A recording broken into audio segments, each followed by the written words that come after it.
Como passei a acreditar em Deus aos 35 anos? Eu vou te contar como eu comecei a acreditar na luz divina. Hoje e agora, eu não me considero de nenhuma religião, me considero espiritualista. E tenho muita influência da criação católica que eu tive. E de cara eu já te digo que eu não gosto muito desse nome Deus, porque passa o sentido de que a grande consciência divina é masculina somente. E não é. O mesmo serve para Senhor ou Pai. Eu acredito que o grande Criador não é somente masculino, mas sim masculino e feminino, ou nenhum dos dois. É nisso que eu acredito, tá? Você também? Comenta aí, vamos conversar. Então, eu gosto de chamar o todo que está em tudo de luz divina, mas eu não ligo de usar Deus para conversar com as pessoas, pois eu sei que a maioria delas usa assim, é o comum. Até os 20 anos de idade, eu acreditava em Deus mais por ter sido influenciado pela educação católica que eu tive, mais por isso do que ser algo que vinha de dentro de mim. Apesar de que eu sentia que minhas orações que eu fazia sempre me ajudaram. Enfim, até que eu passei a sentir um certo vazio nas minhas conversas com a luz divina. Eu nunca tinha vivenciado algo que na minha cabeça fosse uma motivação forte para acreditar em Deus. Então eu passei a ser mais racional e mais materialista. Quando a gente morre, a gente vira adubo mesmo, não existe alma, somos sopas de hormônios interagindo umas com as outras.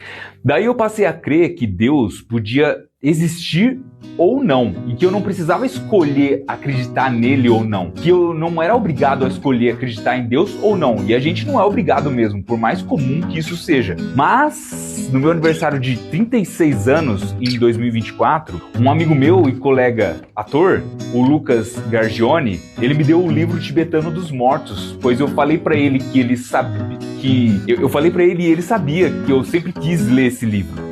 Eu já tinha ouvido muito falar nessa literatura, sabia que a música Tomorrow Never Knows dos Beatles tinha uma letra inspirada nesse livro. The Beatles é a minha banda preferida. Eu tinha ouvido isso em vários outros lugares, não me lembro agora, mas ele me deu o livro, eu comecei a ler. É um livro budista e é um guia do que se fazer, do como se comportar e o que pensar quando você morrer. Sim, quando a gente morre, dizem que a gente pode se sentir um pouco perdido, pois a gente fica apegado com a vida material daqui. O livro tem muitos símbolos, nomes, criaturas, entidades, lugares específicos, tudo novo para mim. Era muita informação nova e eu não conseguia armazenar, não estava sendo interessante, não estava fazendo sentido nenhum para mim. Daí parei de ler, vida que segue. Mas isso despertou uma curiosidade em mim, eu queria saber como que uma pessoa podia saber o que acontece depois da morte e escrever um livro? Eu pesquisei daí na internet experiências pós-morte no YouTube e ele me recomendou experiências quase-morte, as EQMs. Você sabe o que são? São experiências que pessoas passam quando...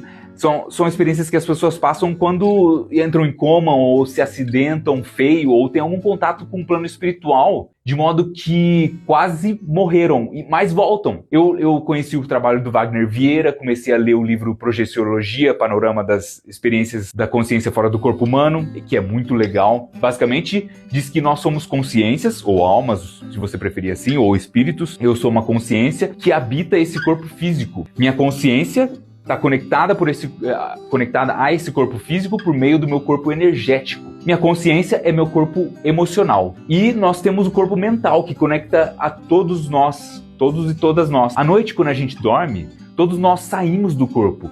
Nossa consciência sai do corpo físico.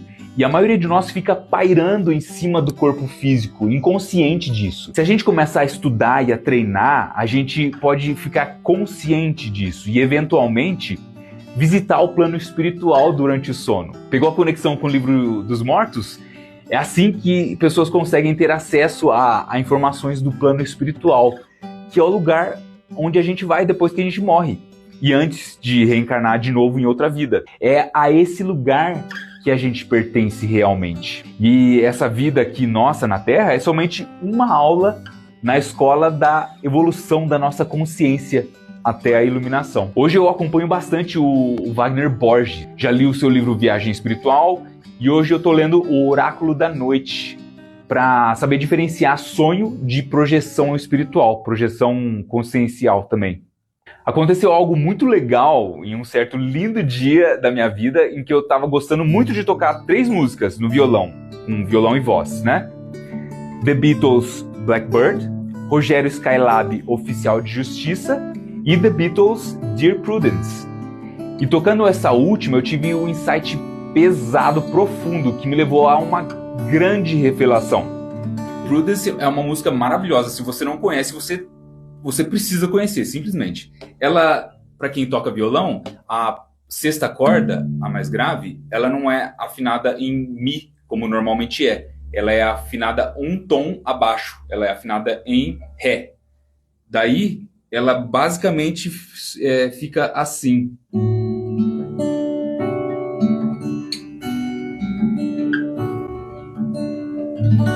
E aí você percebe que ela tem uma base assim.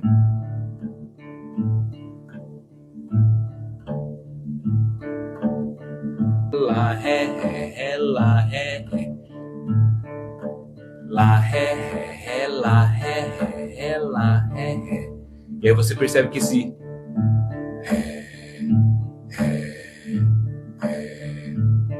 esse ré bem grave, ele permeia a música inteira. Ele tá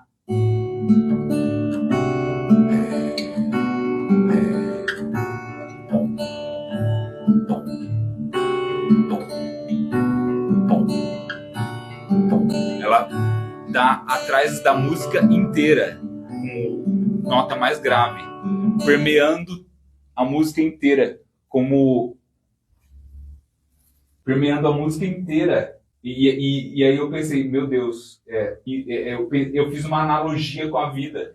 Eu pensei que esse ré que está por trás de tudo é como esse plano espiritual que permeia a nossa vida, que não é tão claro, mas está ali por trás sempre. Aí eu percebi que Blackbird fala sobre a chegada de um momento específico de nossa vida em que podemos voar. E eu pensei voar com a consciência. Assim que a gente conquista a capacidade de enxergar a possibilidade disso acontecer. Então, eu pensei na música Oficial de Justiça, que fala sobre morte. E eu pensei, é impossível tudo isso ser coincidência.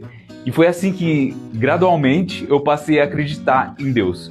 Não foi em nenhum desses momentos específicos que eu contei, que eu comecei a acreditar nele, mas esse momento das músicas aí foi, assim, me explodiu a cabeça, foi como uma conclusão desse processo. Hoje eu gosto de orar o famoso Pai Nosso, Ave Maria e o Santo Anjo, fazendo algumas substituições. No Pai Nosso, substituo o Pai por luz divina, então, luz divina nossa que estais no céu. Na Ave Maria eu substituo o Senhor é convosco por a luz divina é convosco. E Santa Maria, Mãe de Deus, por Santa Maria, Mãe de Jesus. E no Santo Anjo eu substituo o Santo Anjo do Senhor por Santo Anjo da luz divina. E aí, gostou da minha crença? Qual que é a sua? Me conta aí, vamos conversar. Diz aí o que você achou da minha crença, eu tô aberto a conversar sobre isso. E você que ficou aí até o final desse vídeo, que você seja abençoado pela luz divina.